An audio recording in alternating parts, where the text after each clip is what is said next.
Assalamualaikum warahmatullahi wabarakatuh. Alhamdulillah, amma ba'du. Sama kita muliakan Ketua DKM Masjid Fajrul Falah Pak Haji Syarif serta seluruh jajaran pengurus yang dimuliakan Allah Subhanahu wa taala, serta seluruh jamaah salat subuh yang dimuliakan Allah. Mohon maaf saya agak telat, tapi memang sengaja, karena kalau saya tidak terlambat, Ustadz Siddiq ini orangnya tawadu. Beliau susah untuk jadi imam, melihat apa kita harus dengar suara emasnya kan. Ya, makasih Ustadz Siddiq sudah menjadi imam kita subuh ini. Mudah-mudahan kita doakan Ustadz Siddiq yang sebagai narasumber pagi ini, Allah berikan sehat walafiat, panjang umur, dimudahkan segala urusan. Jadi sedikit biografi saya sebagai MC ya, akan memperkenalkan beliau terlebih dahulu. Beliau adalah Ustadz Haji Ahmad Siddiq SAG, sarjana alam gaib, bukan, tapi sarjana agama ya. Dan beliau ini dikenal sebagai guru besar karena perutnya besar ya. Mudah-mudahan, dan beliau ini juga Ustadz kondang, jadi kita aja minta waktunya sangat susah sekali ya. Beliau ini kalau diundang kadang-kadang hadir, kadang-kadang enggak, tapi bukan tilik ya Ustadz Siddiq. Jadi Ustadz Siddiq ini beliau kenal dengan saya sudah hampir 3 tahun di dunia persilatan ya Ustadz Siddiq, dunia dakwah, alhamdulillah. Dan doakan Ustadz Siddiq supaya istiqomah selalu di jalan dakwah. Dan alhamdulillah beliau baru pulang umroh, langsung kita culik untuk mengisi kajian. Baik, itu aja perkenalan ya. Salah satunya juga beliau, ayahanda beliau punya pesantren, jadi kalau di Jawa namanya Gus ya. Jadi beliau ini sebetulnya Gus ya. Insya Allah kita mendapatkan keberkahan dari beliau ya. Insya Allah mudah-mudahan ya Ustadz Siddiq pagi ini bisa memberikan pencerahan buat kita, dan nanti di sesi akhir disisakan beberapa menit untuk tanya jawab Ustadz Siddiq. Baik, ini saja, mari kita lanjutkan kepada narasumber kita pagi ini, Ustadz Haji Ahmad Siddiq SAG. Waktu dan tempat kami persilahkan dengan segala hormat. Berapa menit ini? 1 jam. 1 jam dikurang 15 menit tanya jawab. Kirain sampai lohor. Baik, terima kasih sahabat saya Ustadz Ihsanul Hulki. Assalamualaikum warahmatullahi wabarakatuh. Sepertinya di belakang ada ibu-ibu enggak itu? Ada? Enggak dengar suaranya ini. Yang menjawab salam pagi ini saya doakan di bulan Ramadan ini akan dilimpahkan rezekinya. Menjelang Idul Fitri ditambah lagi rezekinya, dicukupkan segala kebutuhannya. Selepas Ramadan diampuni segala dosanya dan diberikan hidayah, keberkahan di dalam hidupnya. Apa itu keberkahan? Keberkahan adalah ziyadatul khair, kebaikan yang mempunyai nilai tambah terus. Yang tidak menjawab salam akan menyesal selama-lamanya. Assalamualaikum warahmatullahi wabarakatuh. Dan semangat ya, habis sahur masa loyo. Alhamdulillahirabbil alamin wal aqibatu lil muttaqin wala udwana illa 'alal zalimin. Asyhadu an la ilaha illallahul malikul haqqul mubin Muhammadur Rasulullah shadiqul wa'dil amin wa ala alihi wa sahbihi ajmain, amma ba'd.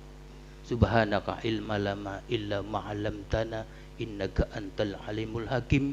Rabbi shodli wa yassirli amri wahlul 'uqdatam min lisani yafqahu qauli.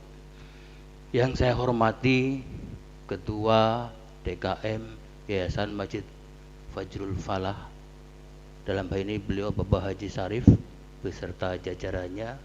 Yang saya hormati pula Imam Besar Masjid Fajrul Falah, yaitu sahabat saya di dalam dakwah di Jakarta ini, yaitu Al Ustadz Ihsanul Hulki SH.MA. Hadirin dan hadiroh, ibu-ibu, bapak-bapak sekalian, remaja putra masjid dan remaja putri, apa kabar, sehat pagi ini? Alhamdulillah.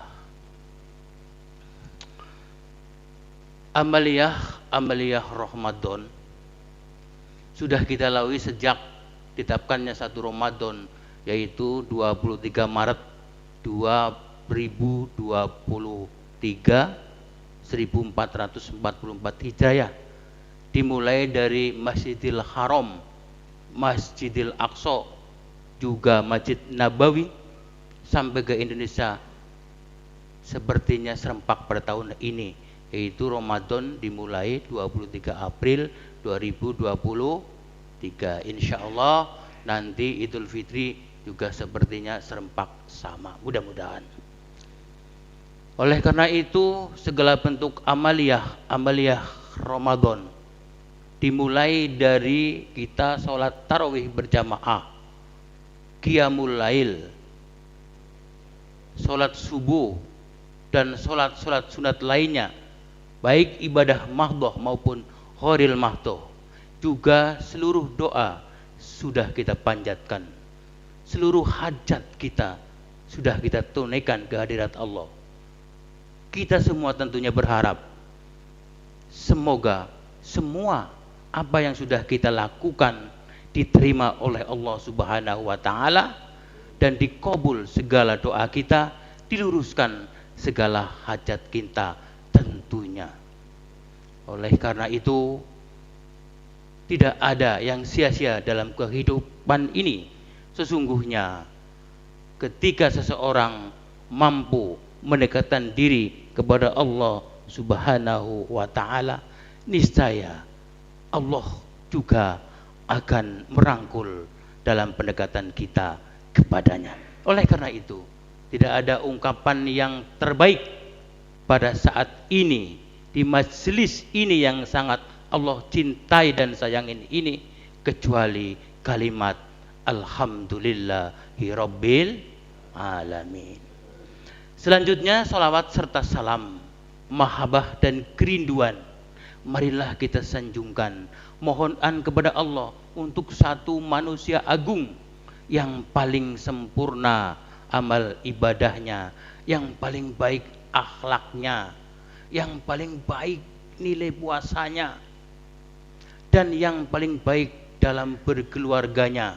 Tidak lain yaitu suri tauladan kita, uhul hasanah kita, baginda Rasulullah Nabi besar Muhammad sallallahu alaihi wa alihi wasallam, yang kelak di akhirat, Pak, setelah hari kiamat akan mencari umatnya, termasuk kita semua yang hadir di majelis yang sangat dicintai Allah Subhanahu wa taala. Aina umati, aina umati, aina umati, di mana umatku, di mana umatku. Itulah kecintaan Rasul kepada kita. Jadi kalau Rasul saja sangat sayang dan cinta kepada kita, bagaimana mungkin kita bisa menjauh dan tidak peduli serta tidak sayang kepada Rasulullah sallallahu alaihi wa alihi wasallam. Mudah-mudahan kita termasuk hamba-hamba yang senantiasa akan memberikan atau diberikan syafaatul ujah oleh Rasulullah sallallahu alaihi wa alihi wasallam. Amin ya Allah ya Rabbal alamin. Orang-orang yang akan diberikan syafaat oleh Rasulullah adalah orang-orang yang mendapatkan hidayah dari Allah Subhanahu wa taala, yaitu orang-orang yang cintanya kepada Allah mampu dibuktikan cintanya kepada Rasul. Tidaklah mungkin hanya kalimat Allah yang terletak di sebelah kiri masjid kita Apakah di sebelah kanan tidak ada kata-kata Muhammad? Itu artinya bahwa Allah dan Muhammad satu kesatuan, satu paket yang tidak bisa kita pisahkan. Di mana kita melaksanakan kewajiban yang wajib, juga harus melaksanakan kewajiban yang sunnah. Oleh karena itu, satu salah kaprah yang sejak dulu hingga saat ini pemahaman tentang sunnah itu, mohon maaf bisa saya luruskan. Bapak Syarif adalah dinas pendidikan, mungkin lebih paham daripada saya. Ketika mendoktrin anak-anak kita di dalam pendidikan mengenai sunnah, bahwa sunat adalah ketika dilaksanakan itu mendapatkan pahala, ketika tidak ditinggalkan tidak berdosa atau tidak apa-apa, itu adalah sebuah kesalahan besar dalam doktrin anak-anak kita. Makanya ketika anak-anak kita tidak tarawih, ditanya, kenapa kalian tidak tarawih? Tarawih itu sunat, dilaksanakan mendapatkan pahala, ditinggalkan tidak berdosa. Itulah kesalahan kita. Kalau boleh saya luruskan adalah pengertian sunnah yang sesungguhnya adalah ketika kita laksanakan mendapatkan pahala, ketika kita tinggalkan akan rugi selama-lamanya. Hari ini saudara kita sudah dipanggil kepada Allah, hanya melaksanakan yang wajib saja tanpa melaksanakan sunnah akan merugi selama-lamanya di hadapan Allah Subhanahu wa ta'ala. Lalu yang kedua, pemahaman tentang sholat. Ketika sejarah sholat menghibur Rasulullah sedang berduka, ditinggal seluruh keluarganya, keharibaan Allah Subhanahu wa ta'ala untuk diberikan sholat. Pertama Allah memberikan sholat adalah 50 rakaat. Itu suatu hal yang tidak ditawar-tawar lagi. Tidak usah dengerin Nabi Musa alaihissalam. Kita bukan umat Nabi Musa, tapi umat Nabi Muhammad sallallahu alaihi wasallam. Mohon maaf Nabi Musa, saya luruskan. Ketika Allah memberikan perintah sholat 5.000 rakaat, Allah lebih tahu daripada kita dan lebih tahu daripada Nabi Musa dan Rasulnya. Tidak usah alasan lemah atau umur umat Muhammad Medek tidak berdoktrin seperti itu. Saya sampai hari ini melaksanakan sholat 50 rakaat sesuai yang diperintahkan awal oleh Allah Subhanahu wa ta'ala. Kalau Bapak tidak percaya, silakan hitung. Ada yang bawa kalkulator. Saya mulai dari subuh.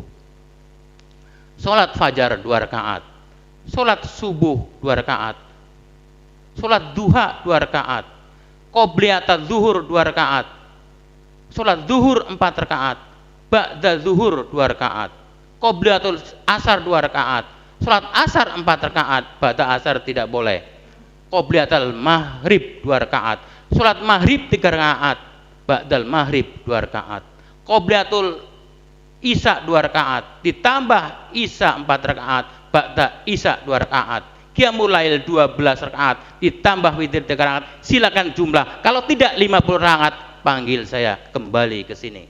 Itulah yang dimauin Allah Subhanahu wa ta'ala. Bagaimana kita mau mengerjakan 17 rakaat yang wajib saja? Bagaimana? Kita tahu nggak sejak akhir balik sampai detik ini berapa sholat wajib yang sudah ditinggalkan? Tidak usah bohong dan tidak pura-pura lupa. Bagaimana cara untuk menutupnya kekurangan yang sudah kita tinggalkan? Kalau tidak dengan sunnah yang diajarkan oleh Rasulullah Shallallahu alaihi wasallam.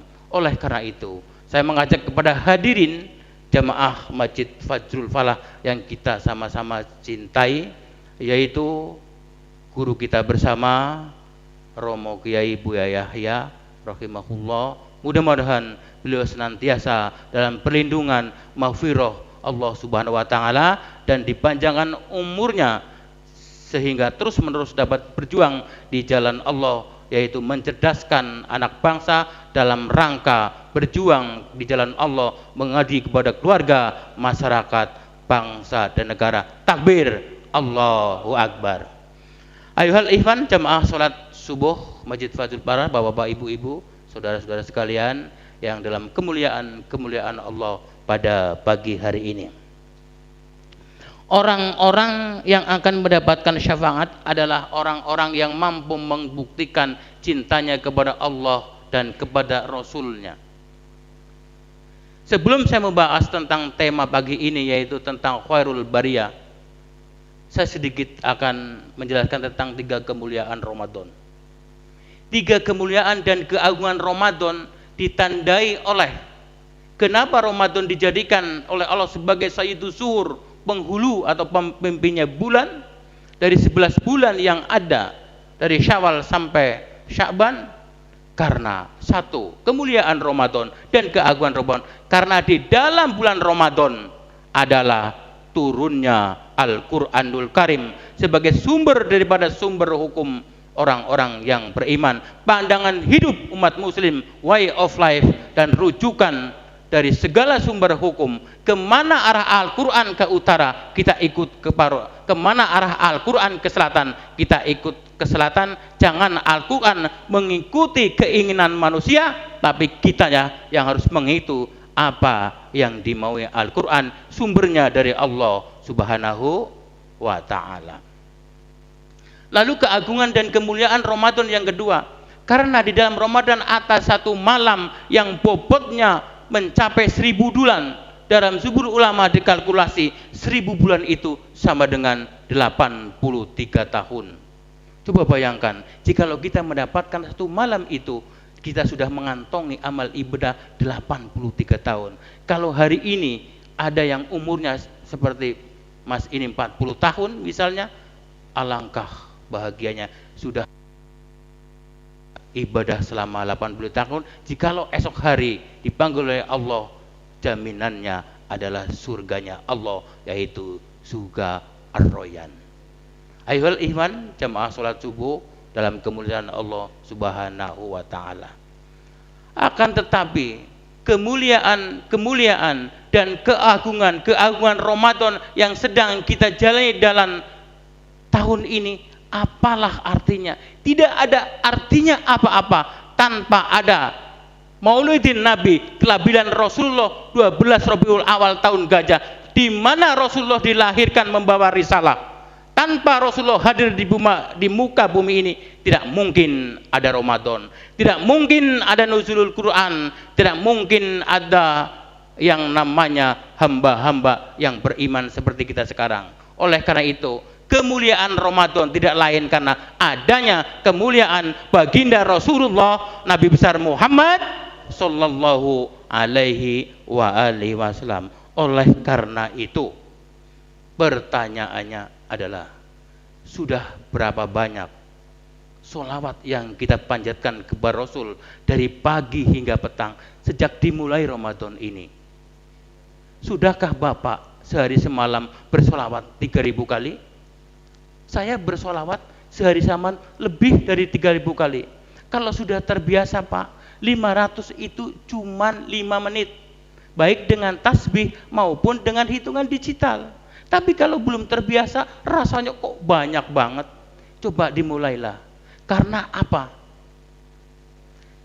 Ibadah yang kita lakukan, kita tidak tahu diterima atau tidaknya di hadapan Allah.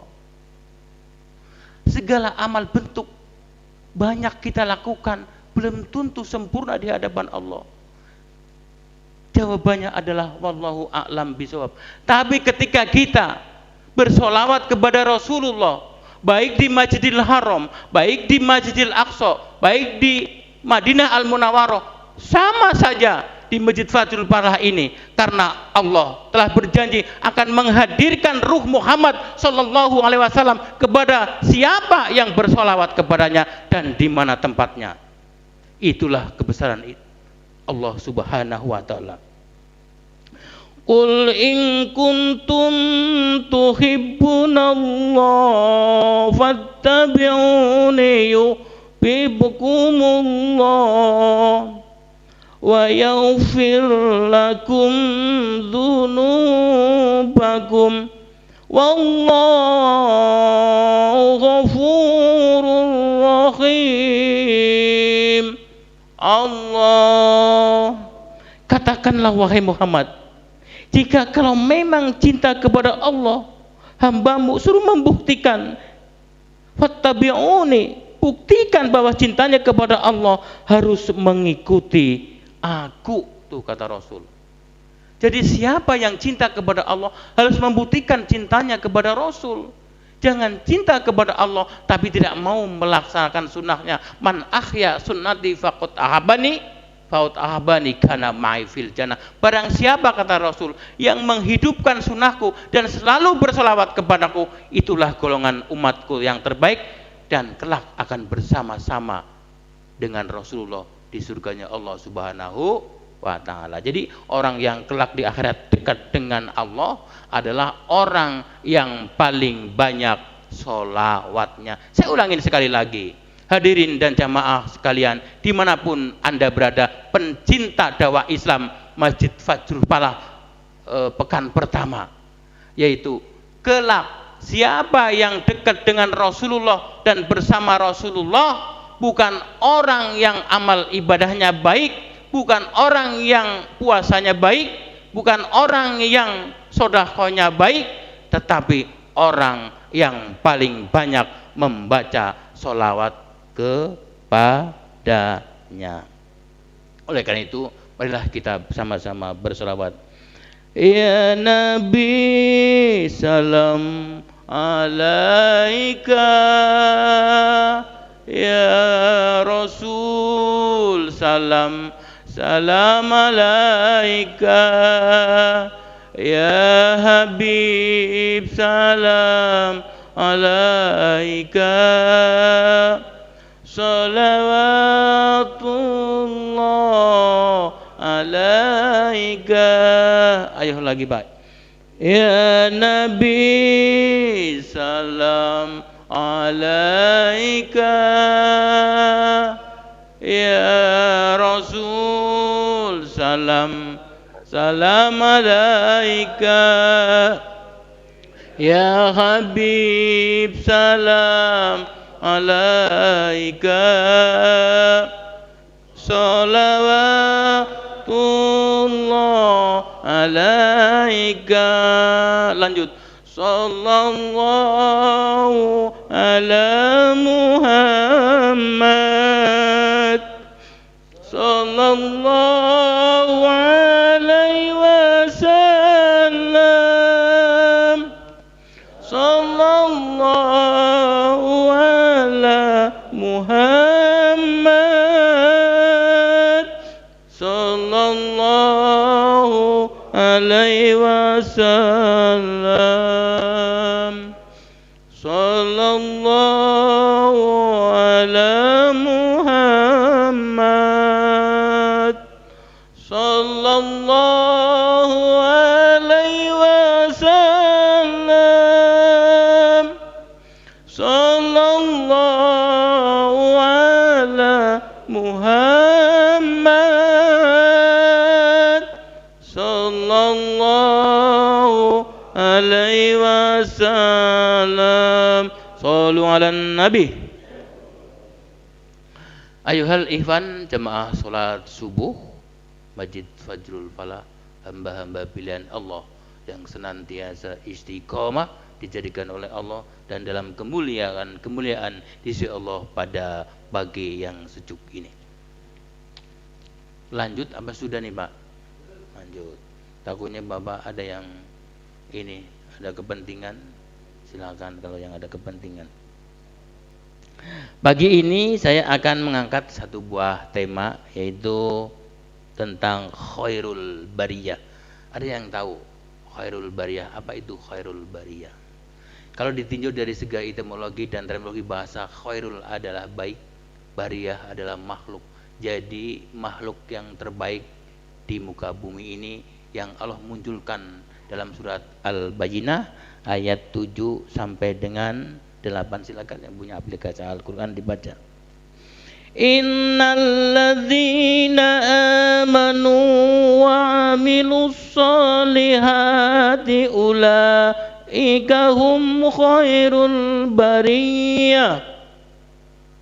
Bariyah adalah terbaik, khairul adalah bariyah, makhluk yang terbaik yang Allah ciptakan di muka bumi ini.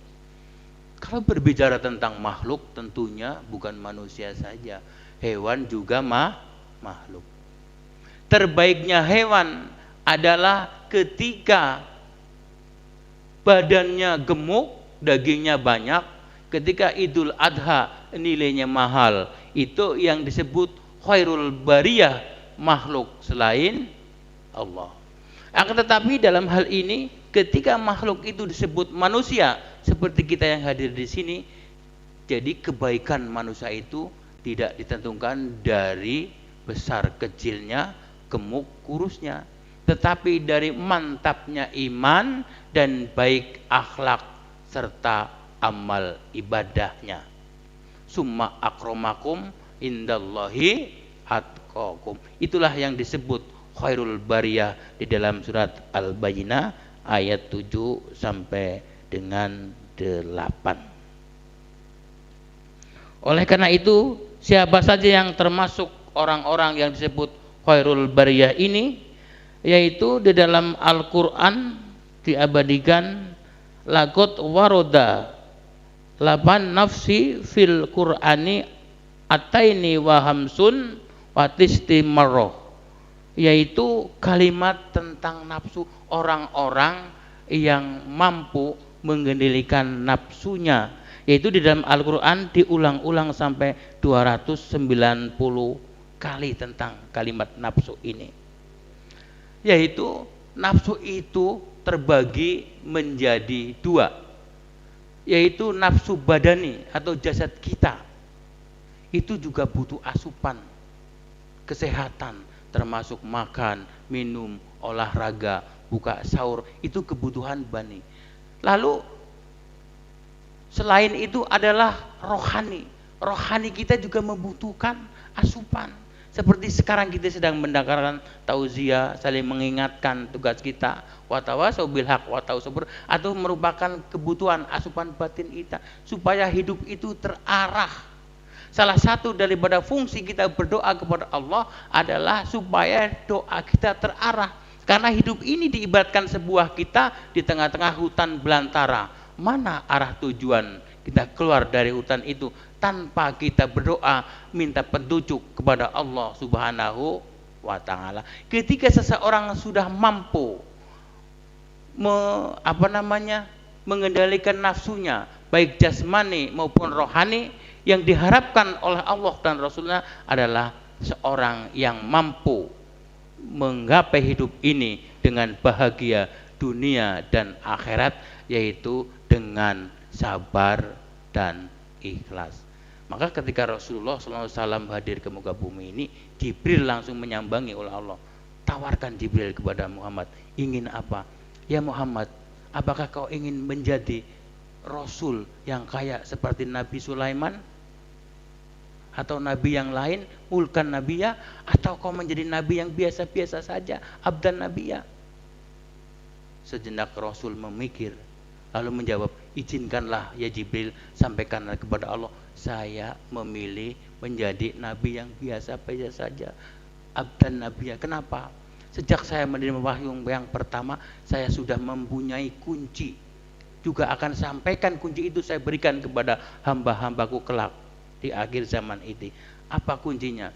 Dengan menjadi Nabi yang biasa, abdan Nabiya, saya bisa sabar dan ikhlas. Ketika kita bangun tidur tidak ada makanan pagi-pagi, nanya kepada wahai Fatimah, apakah kau tidak memasak? Tidak ya Rasul, padahal tidak punya duit untuk belanja. Jadi pura-pura, saya tidak memasak karena kesiangan. Apa jawab Rasul? Ya sudah, saya mau puasa saja. Itulah yang dicontohkan Rasul. Ketika kita sore berbuka puasa, makanan tajil banyak, segala apa ada, kita harus bisa bersyukur dan berbagi kepada yang lain. Itulah Rasulullah SAW memilih menjadi abdan Nabi, Nabi yang biasa, supaya bisa merasakan sabar dan syukur dalam hidup ini. Karena sesungguhnya kunci surga, jalan menuju surga adalah tidak lain dengan sabar dan syukur.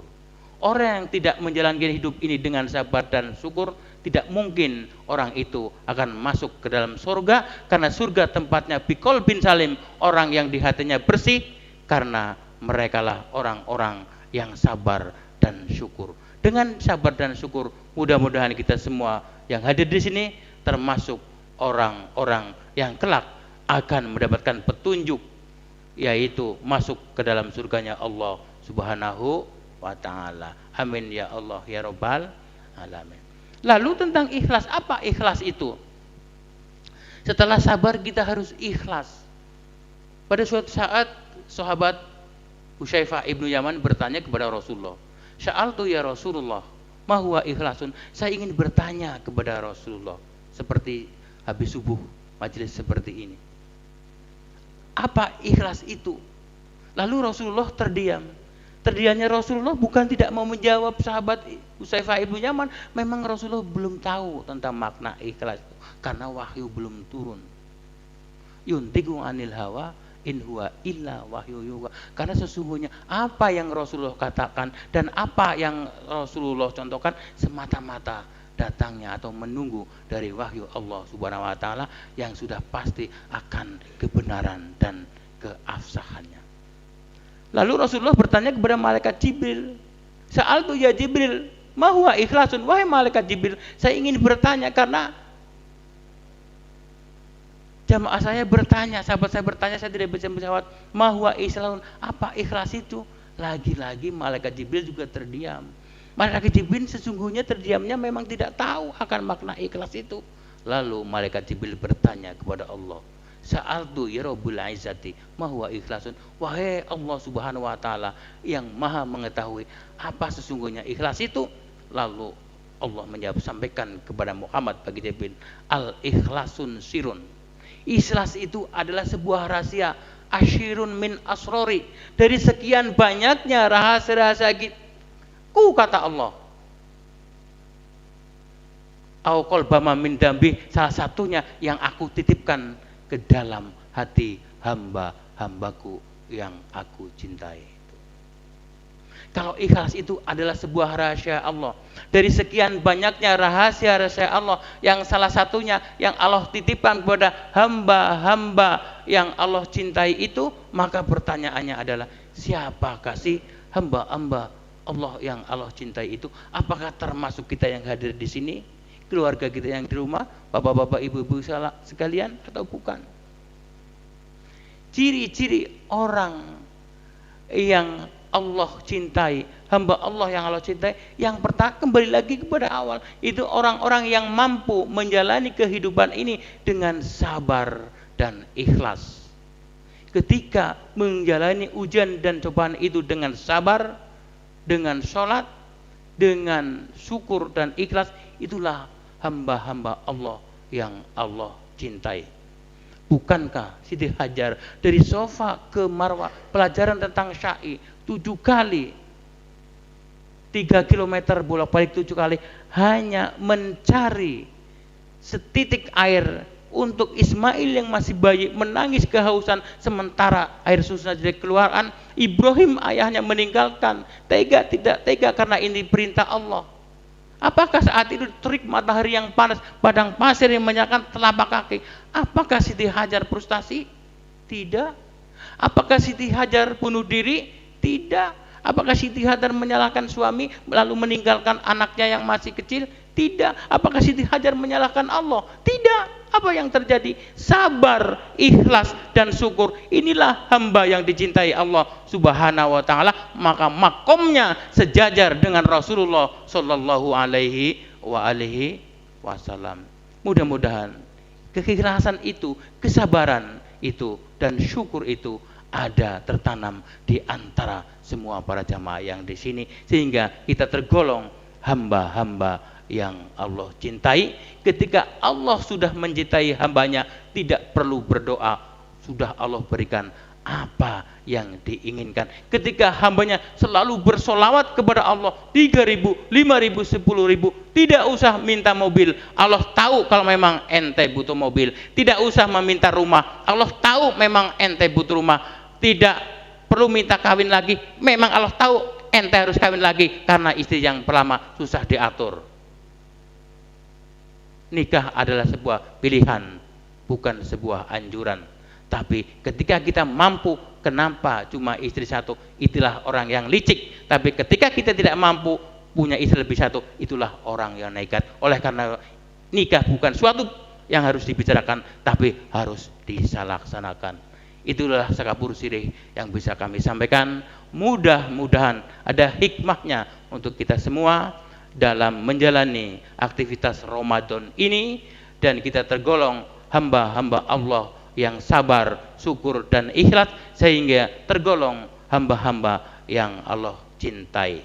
Terima kasih atas segala kebersamaan. Mohon maaf atas segala kekurangan. Kalau ada kesalahan, memang kebodohan dari kami. Kalau ada kebenaran, datangnya mutlak dari Allah tabaraka wa ta'ala. Hadzanallahu wa iyyakum fi ajmain. Wassalamualaikum warahmatullahi wabarakatuh.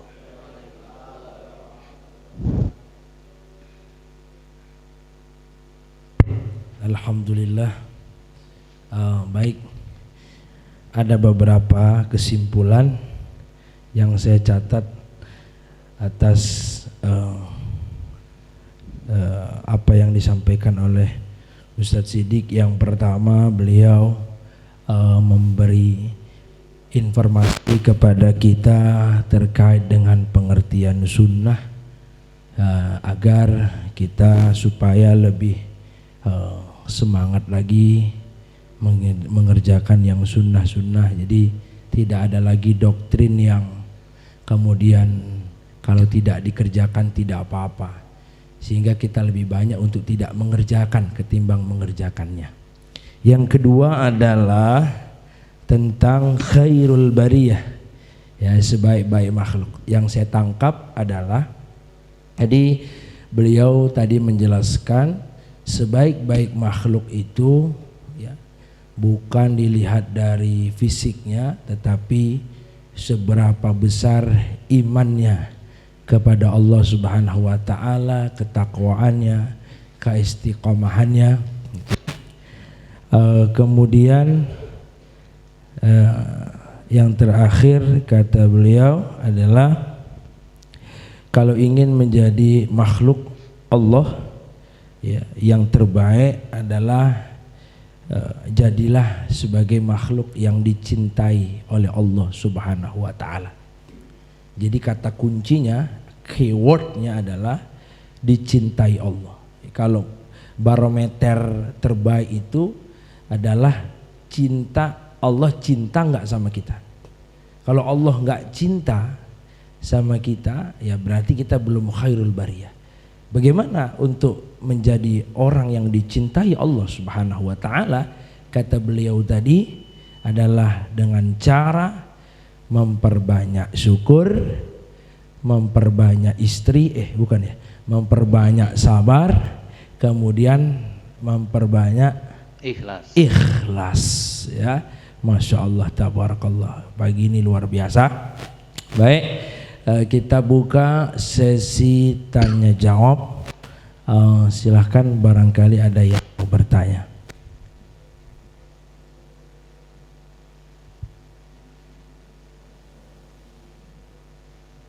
Silakan kalau ada yang mau jawab. Waktu menunjukkan 5:43, masih ada waktu lagi sedikit, kurang lebih 2 jam untuk tanya jawab ini. Ayo, yang mau bertanya silakan. Nggak apa-apa di luar tema. Ustadz Siddiq sudah siap untuk amunisinya, beliau sudah siap. Silakan. Kalau tidak saya yang bertanya ini. Baik Ustadz Siddiq, saya mewakili saja. Pertanyaannya adalah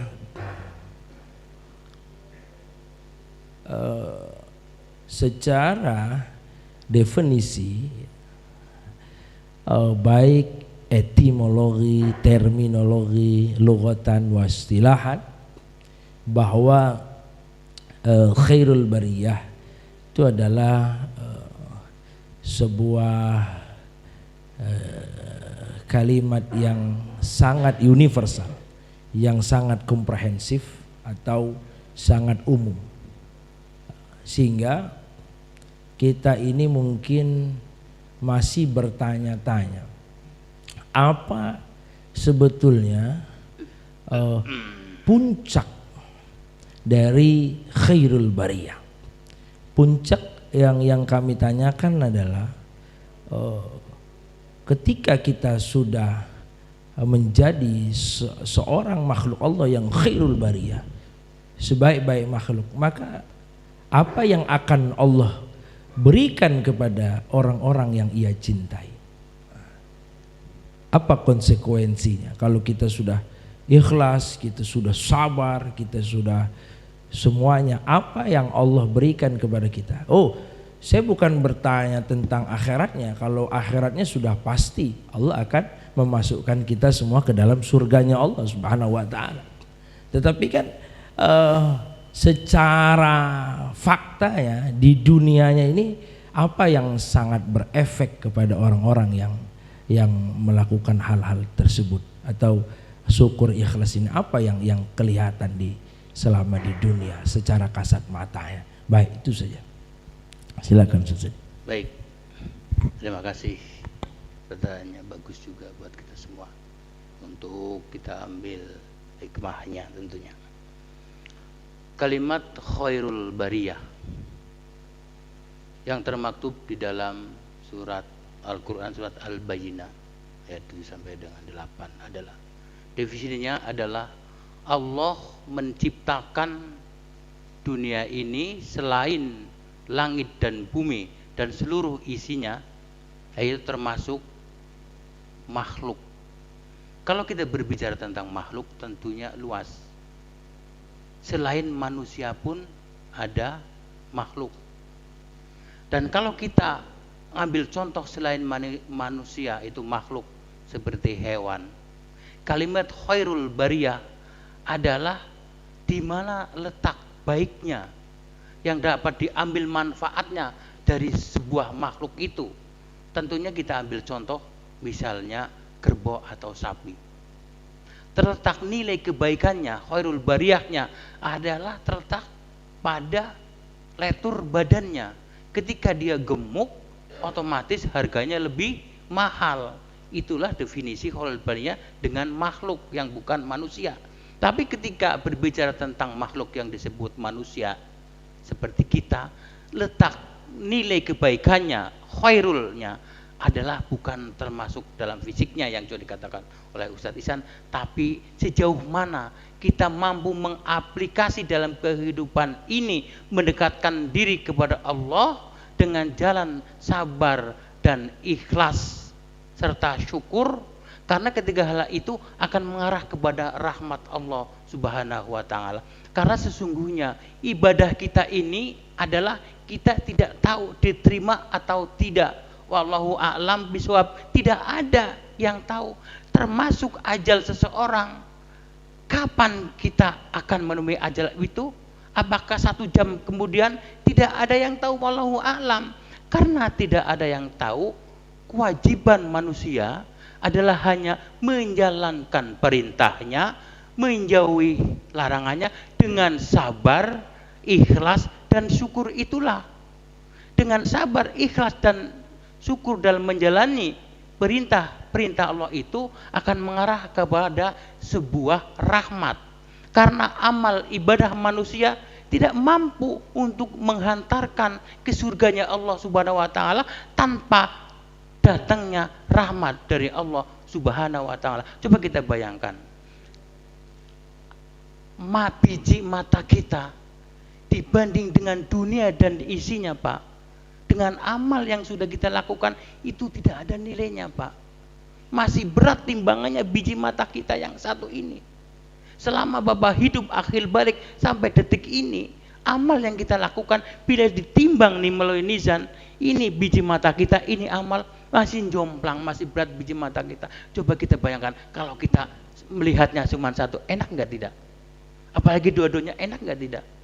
Itulah yang disebut rahmat Allah Subhanahu wa taala. Jadi yang mampu menghantarkan surganya Allah Subhanahu wa taala hanyalah orang-orang yang akan mendapatkan rahmat dari Allah Subhanahu wa taala, bukan amal kita. Bisa jadi, makanya kalimatnya orang awal hidupnya baik, bisa jadi pertengahannya hanya buruk, akhirnya buruk, meninggalnya su'ul khotimah. Banyak orang awal hidupnya buruk, pertengahannya buruk, akhir hayatnya menjadi orang baik, meninggalnya husnul khotimah. Banyak. Kenapa? Kenapa bisa begitu? Karena datangnya rahmat Allah Subhanahu wa Ta'ala. Tahu Robiah Al-Adawiyah? Dia adalah biang dongdot, yang perek perempuan, cantiknya bukan main, hidupnya melayani hidung belang laki-laki. Tapi karena hidayah Allah datang, rahmat Allah datang, dia bertobat menjadi orang yang akhirnya husnul khotimah, makomnya sejajar dengan Rasulullah Shallallahu Alaihi Wasallam. Itulah yang disebut puncak daripada khairul bariyah, adalah orang-orang yang mampu menggapai rahmat Allah Subhanahu wa Ta'ala. Barangkali itu, Ustaz. Alhamdulillah, terima kasih Ustaz Siddiq. Jadi pengaruhnya adalah dapat mendatangkan rahmat Allah. Ya, kalau di kitab Al-Hikam, hikmah yang pertama itu Syekh Ibnu Athaillah As-Sakandari mengatakan min alamatil i'timad 'alal amal nuqsanir raja inda wujudiz zalal.